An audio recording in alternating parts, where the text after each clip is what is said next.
A Lexington man says he chased down a burglar after finding him in his family's garage. Getting set for light freeze and frosty conditions later on tonight. I'm Chief Meteorologist Chris Bailey tracking that threat and thunderstorms for your weekend.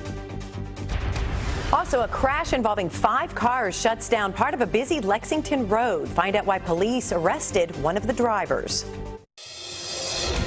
Tracking, alerting, protecting. This is WKYT News at 4. Good afternoon, I'm Jennifer Palumbo. After starting the day with temperatures in the 30s, it's turned into a nice afternoon. But a freeze warning has been issued for tonight. This is a live look at Triangle Park and Rupp Arena, where it's in the mid-50s this afternoon. Chief Meteorologist Chris Bailey has a first look at the forecast and the freeze warning. Chris? Yeah, maybe the camera freezing up down there. No pun intended on that one. But we are going to see temperatures tonight even colder, Jennifer, as you mentioned, than what we had out there this morning. A lot of areas will dip into the upper 20s tomorrow morning. So while this morning it was okay to cover up a lot of the tender plants and vegetation, boy, tomorrow you got to really double up on it and bring some of them inside if you can. Freeze warning is out for all of central and eastern Kentucky. Temperatures tomorrow morning anywhere from 28 degrees to 34 degrees with a light freeze that is likely throughout the entire area. Temperatures this afternoon under beautiful sunny skies.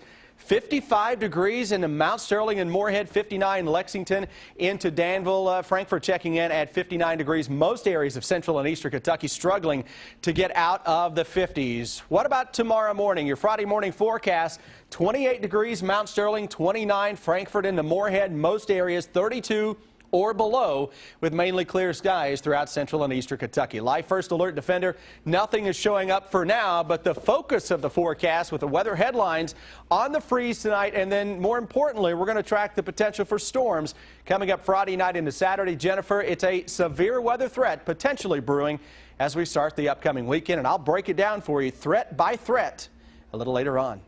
We'll see you in 15 minutes, Chris. A crash involving a suspected drunk driver sets off a chain reaction involving 5 cars. It happened just after 2 this afternoon on outbound Richmond Road near Shinaway.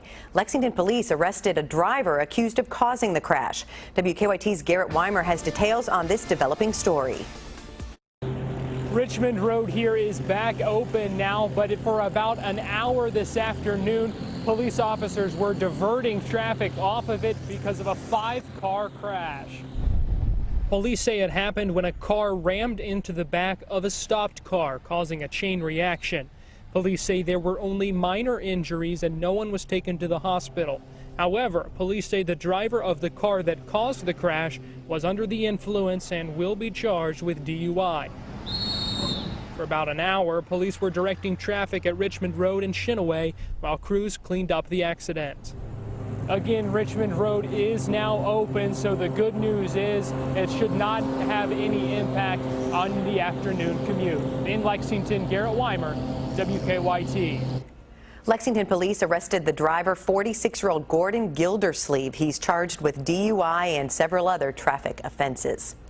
A Lexington man finds someone breaking into his home and helps police arrest the would-be burglar. The homeowner says he found the man sitting in a car inside his garage this morning on Oakhurst Lane. Victor Puente tells us what happened next in our top story at 4. The man who made that discovery told me at first he thought his wife was in the garage, but quickly realized it was a man he didn't know. A little bit of anger and then a lot of shock, like, somebody's actually, inside your house and you don't know who it is. Kunte Hayes says he was going to the garage to turn on the light around 4 this morning. His garage door had been accidentally left open the night before. Police say 33-year-old Johnny Bruner snuck in and began rummaging through the vehicles inside. When Hayes went into the garage, he says he found the man sitting in one of those vehicles. Initially I was thinking, is my wife up? I was like, no, she's not up. And then when I saw him run, then I knew that, it's probably a burglar or somebody that shouldn't have been in there. Hayes says Bruner took off, so he took off after him, tackling him and restraining the man until police arrived. I was asking him how he got in and different things, but, I had punched him a little bit, so he wasn't talking too much. He's just, he was just kind of out of breath. He said he couldn't breathe. He says if he had stopped and thought about it, he might not have chased after him. but he says he's happy Bruner was arrested. You know, it shakes you up a little bit, but, you know, everything should be fine. Johnny Bruner is now in the Fayette County Detention Center. He's facing a charge of second-degree burglary. In Lexington, Victor Puente, WKYT. Bruner was arraigned in Fayette District Court on the burglary charge earlier today. A son of presidential candidate Senator Rand Paul is due in court in Lexington next month to answer to a DUI charge. Police say 22-year-old William Paul crashed into a parked car on Woodland Avenue Sunday morning. An officer said Paul smelled of alcohol, had slurred speech, and was belligerent. He was taken to the hospital to be treated for injuries to his face. Because of that, police say he was cited and not arrested. This isn't Paul's first alcohol-related charge. We'll take a closer look at that coming up on WKYT News at 6. We're working on a number of other stories for WKYT News starting at 4:30. Sam Dick joins us from the newsroom with a look at some of the news in progress. Good afternoon, Sam.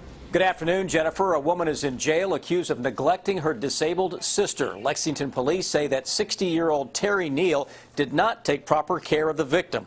Police say the victim's home had no food, no running water, and the electricity had just been restored. The victim said she's been relying on neighbors for food and water. Terry Mullins, who lived next to Neal and is the executive director of Movable Feast, a business that provides meals to the sick and elderly, says he knew his neighbors but was completely in the dark about what was happening next door. It always touches me when somebody's hungry, because that's why I'm in the business of doing what I'm doing. So yeah, it's very saddening, very sad that something like that could happen and somebody's not getting help. We reached out to Neal for her side of the story, but she declined our request for a jail interview. We'll have more from neighbors coming up on WKYT News at 5 o'clock. The Commonwealth Athletic Club of Kentucky presenting the Adolph Rupp Coach of the Year Award to Coach John Calipari. The club recognized Coach Cal this afternoon at Memorial Coliseum. This is the second time Coach Cal has won the Rupp Cup.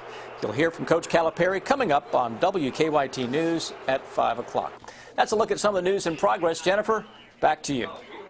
Thank you, Sam. Now to stories making headlines across the nation at 4. President Barack Obama is apologizing for a U.S. counterterrorism operation that killed 2 hostages taken by al-Qaeda, among them an American aid worker.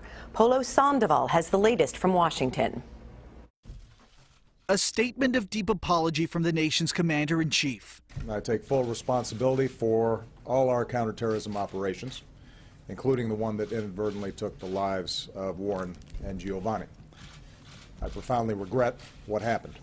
President Obama pulled back the curtain on previously classified U.S. counterterrorism operations that targeted an al-Qaeda compound in January. Several U.S. officials tell CNN U.S. military drones were used in the strikes near the Afghan-Pakistani border. 2 Americans who were senior al-Qaeda operatives were killed in the attacks, so were 2 hostages, Italian national Giovanni Laporto and American Dr. Warren Weinstein. The 73-year-old aid worker was kidnapped by al-Qaeda in 2011. And we do believe that the operation did take out dangerous members of al-Qaeda. What we did not know, tragically, is that al-Qaeda was hiding the presence of Warren and Giovanni in this same compound. Dr. Weinstein's wife, Elaine, is expressing her disappointment with both the U.S. and Pakistani governments in a prepared statement. She blames her husband's kidnappers, though, saying, quote, "Those who took Warren captive over 3 years ago bear ultimate responsibility.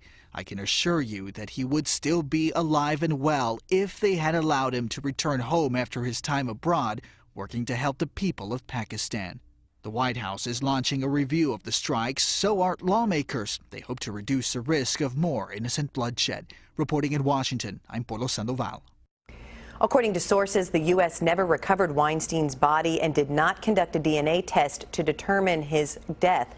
Multiple intelligence sources confirmed deaths based on circumstantial evidence and a CIA assessment. The world's largest beverage company gets a boost on Wall Street, but sales of Diet Coke are fizzling. How another Coke drink may be part of the reason why. Next on WKYT News at 4. Good news for college graduates. Their employment prospects and starting salaries are on the rise. I'm Matt Kozar in New York. I'll have that story coming up.